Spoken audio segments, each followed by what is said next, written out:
membantah isu atau ucapan Yai Mim yang mengatakan bahwa jalan itu tanah wakaf dari Yai Mim. Itu hanya isu dan tidak benar. Jalan itu sudah ada sejak lama. Ya memang benar, jalan itu sudah ada sejak lama. Karena apa?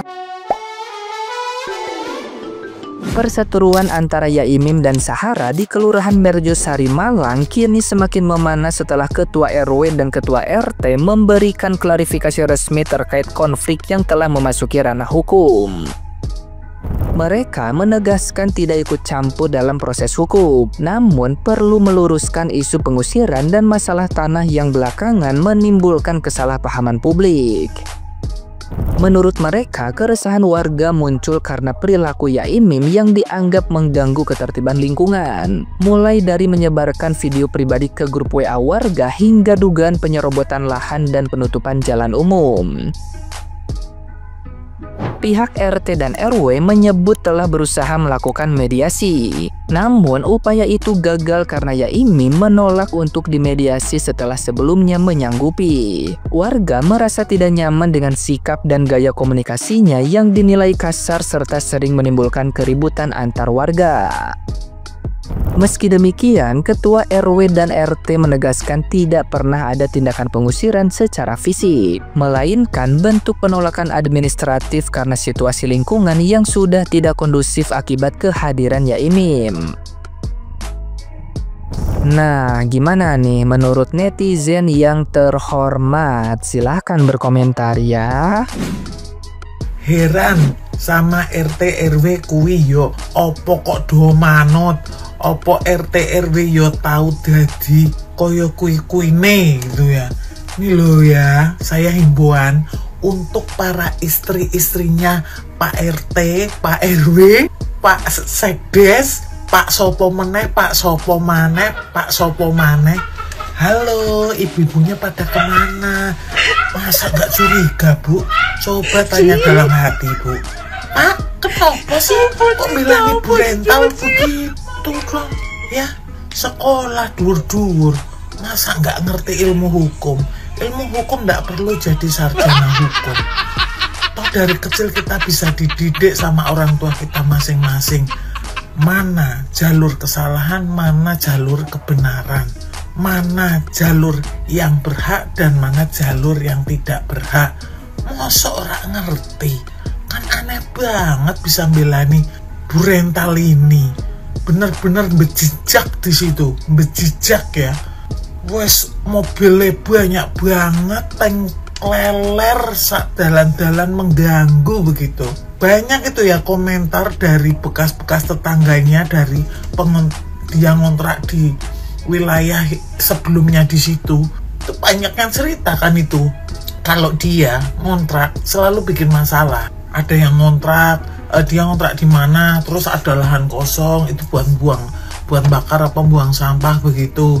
Terus katanya mobilnya berceceran, parkirnya sak nggon-nggon ngono kan. Gitu loh. Ayo ibu-ibunya mosok. Ini aneh banget loh Bu, apalagi itu yang katanya gosipnya katanya rumahnya diwehne tok. Kalau menurut saya itu nggak diweneh tok, yakin enggak. Kalau weneh tok emangnya nggak ada ahli waris, emangnya nggak punya istri, nggak punya anak. Ahli waris lo yo, ahli waris itu bisa garis lurus ke atas atau ke bawah, ono adine, ono bapak. Enggak mungkin dong tinggal diam. Makanya ya keluarganya yang punya rumah yang katanya dikasihkan gratis sama Bu rental, mosok diem aja, usut sampai tuntas. Nggak mungkin, itu mungkin hanya digratiskan menempati, tapi nggak tahu imbalannya apa. Itu menurut saya gitu loh. Nggak bisa semudah itu. Emangnya nggak ada, kan mestinya kalau dikasihkan gratis tetap harus ada proses balik nama dan sebagainya. Nggak bisa itu. Menurut saya seharusnya seorang lurah atau kepala desa itu menjadi penengah ketika ada warganya yang berseteru, ketika ada warganya yang tidak harmonis, bukan malah mendengarkan hanya satu pihak saja. Pak RT sudah terkenal dengan RW-nya bahwa ikut dengan Ibu Sahara, tidak ada mediasi di awal untuk mendengarkan bagaimana cerita dari pihak Yai Mim. Maka tindakan seperti ini sebetulnya merusak struktur sosial yang seharusnya RT dan RW ke atasnya lurah, camat, dan lain sebagainya menjadi ujung pengaduan dari masyarakat, malah berpihak. Ini gimana konsepnya? Ini menghancurkan struktur sosial, kadituna merusak demokrasi di negeri. Emang kalian percaya apa yang dikatakan Lurah Merjosari barusan? Kalau Yai Mim sering menimbulkan keresahan di daerahnya. Ada juga teman-teman tuduhan dan laporan bahwa Yai Mim itu suka minum minuman keras, memperlihatkan bagian tubuh dalam tanda kutip itu aurat, dan berseteru secara fisik. Ada kok buktinya. Kalau kalian mau baca, saya taruh laporannya di kolom komentar. Kalian lihat aja. Jelas semuanya tuh saya nggak percaya. Kapan Yai Mim melakukan kontak fisik? Kok sampai dilaporkan berseteru secara fisik? Fisik dah tua begitu kok dilaporin berseteru secara fisik? Ya jelas kalah. Nggak main fisik aja digabung satu desa, apalagi main fisik. Dan yang nggak masuk akal ya teman-teman ya, seorang dosen minum minuman keras. Kalau dari pihak Sahara saya percaya, karena udah banyak bukti dan banyak laporan juga ke Ibu Rosida. Kalau kalian percaya nggak yang dituduhin barusan ke Yai Mim? Guys, ada berita terbaru nih. Saat Camat Lokowaru malah bela Sahara bukan warga yang wakafkan tanah. Aduh mat, Camat jadi penasaran mana mukanya, mana akunnya, supaya apa? Supaya kita bisa silaturahmi gitu loh ya. Nggak cuman ngasal ngomong, seorang Camat kok asal ngomong. Membantah isu atau ucapan Yai Mim yang mengatakan bahwa jalan itu tanah wakaf dari Yai Mim. Itu hanya isu dan tidak benar.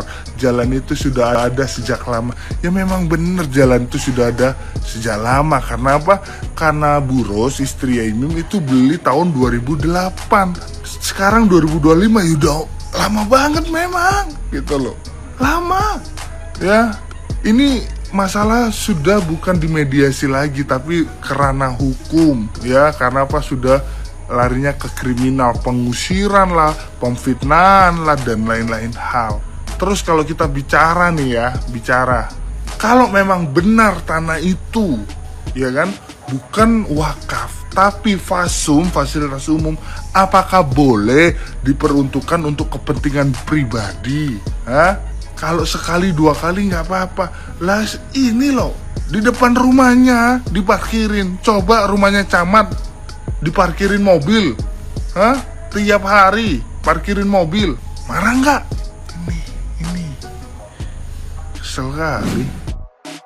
Ternyata buat kalian lebih baik ya kayak Mbak Sahra ngontrak. Nah nanti kalian juga dilindungi, kan jenengan ngontrak toh. Nah jenengan pasti dilindungi oleh RT RW pemerintahan setempat lah gitu. Nah, daripada kayak Pak Yai Mim, dia beli toh hak milik gitu kan, nggak dilindungi, malah diusir. Jadi next time jenengan pada itu lebih baik ngontrak, jadi bisa dilindungi kayak Mbak Sahra gitu ya. Mau itu lahan ngontrak, rumah ngontrak, itu pasti jenengan lebih dilindungi. Itu menurut saya ya. Tapi kalau menjadi Pak Yai Mim kan dia orang kaya, dia beli, pokoknya lebih kasihan kita lah, lebih kasihan dari diri kita aja, nggak usah kasihan ke Pak Yai. Pak Yai ini nggak perlu dikasihani sebenarnya, cuma karena kebodohan kita aja kasihan, tiba-tiba kasihan. Ada tuh yang mau ngasih umroh gratis gitu, pengen yang ditawari umroh gratis udah haji 8 kali, bajunya Hermes. Ini menurut gue ya, si Sahara ini kayaknya udah merasa terpojok, udah gitu membangun narasi kalau ada pelecehan gitu sama si Pak Yai Mimnya. Apalagi kan podcastnya kan dia merasa kok nggak ditayangkan nih sama Bang Densu. Gue nggak tahu sih apakah dia ke Kang Deddy dulu, Deddy Mulyadi, apakah Densu dulu sih. Cuman di tempatnya Kang Deddy dia bilang kalau ya itu kayak pelecehan. Dari bangun narasi kemana-mana dia ya. Tapi menurut gue ya harusnya nih ya, itu kan di wilayahnya Kota Malang ya kan. Nggak ada pemerintahan Kota Malang, harusnya kan diberesin di Kota Malang. Kenapa jadi kemana-mana gitu kan? Nah ini pemerintahannya tuh turun tangan nggak? Karena kan udah menyangkut kayak apa namanya tuh lahan ya, area lahan gitu. Harusnya itu ditangani oleh pemerintah Kota Malang sih menurut gue.